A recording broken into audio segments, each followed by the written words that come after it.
తాగుబోతుడులోంచి బాప్తిజం పొందిపోతాడు. ఎక్కడో ఉందన్నమాట, తాగుబోతులను గురించి పాటలు పాడుతురు అని. ఏం చేస్తారంట? బాప్తిజం తీసుకున్నంత మాత్రాన్ని పరలోక రాజ్యం వెళ్ళేది కనుక ఖచ్చితమైతే భూమి మీద ఉన్న ప్రతి ఒక్కరూ వచ్చి బాప్తిజం తీసుకుని మళ్ళీ పోయి పాపం చేస్తారు. అర్థమైందా? కాబట్టి ప్రభు అంటున్నాడు కదా, మీరు పసిపిల్లలాగా మారాలి. ఒకటి, పసిపిల్లలాగా మారిన తర్వాత మీరు ఏం చేయాలంటే విశ్వాసంలో ఎదగాలి. ఎలా మీ విశ్వాసం ఎదగాలంటే, మత్తయి సువార్త 5వ అధ్యాయములో అంటాడు, శాస్త్రుల నీతి కంటే పరిసయ్యుల నీతి కంటే మీ నీతి అధికము కాని యెడల మీ విశ్వాసం వ్యర్థమే అంటాడు. ఎవరి నీతి కంట? శాస్త్రుల యొక్క నీతి కంటే పరిసయ్యుల యొక్క నీతి కంటే మీ నీతి అధికము కాని యెడల మీ విశ్వాసం వ్యర్థమే అంటాడు. అంటే లోకములో ఉన్న వారికి ఒక నీతి ఉంది. ఏముందండి? లోకములో ఉన్న వారికి ఒక నీతి ఉంది. ఇప్పుడు ఎవరైనా ఇంటి ముందుకి ఆకలి ఉన్న వాళ్ళు వస్తే అన్నం పెడతారు, ఇది నీతే కదా. అవునా? వస్త్రం లేకుండా వస్తే వస్త్రం ఇస్తారు. కాబట్టి మనం ఏం చేయాలి? దేవుని నమ్మిన మనం ఏం చేయాలి?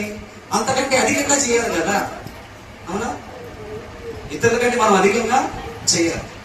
తర్వాత లోకంలో ఉన్న వాళ్ళు 40 రోజులు మానేసుకుంటారు. మానేసుకున్నప్పుడు వాళ్ళు ఎంత నిష్ఠగా ఉంటారు. మాంసం తింటారా వాళ్ళు? అడుగుతారు ముందుగానే, గురు బోధకుని అడుగుతారు, అయ్యా మానేసుకుంటే ఎలా ఉండాలి, నియమాలు ఏంటి, ఎలా ఉండొచ్చు ఎలా ఉండకూడదు అని అడిగి వేసుకుంటారా, అడగకుండా వేసుకుంటారా?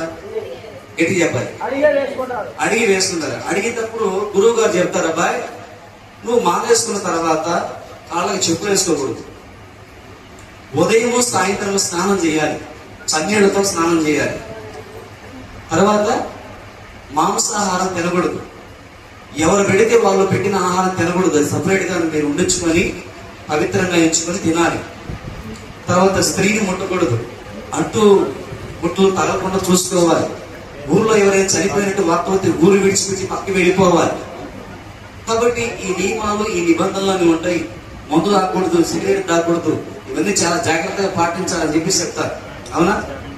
కాబట్టి ఆ మాల వేసుకునే వాళ్ళు ఏం చేస్తారు?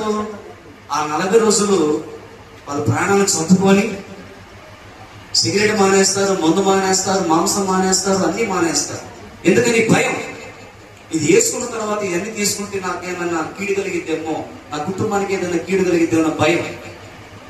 ఓకేనా? వాళ్ళ నీతి ఎలా ఉంది, వాళ్ళ నీతి అలా ఉంది. కానీ ఈ రోజు విశ్వాసుల నీతి ఎలా ఉన్నది?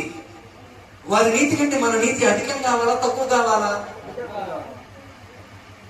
మనం యేసుక్రీస్తు గురించి తెలుసుకొని పాపాలు ఒప్పుకొని బాప్తిసం పొందిన తర్వాత మన నీతి వారి నీతి కంటే అధికంగా ఉండాలా తక్కువ ఉండాలా?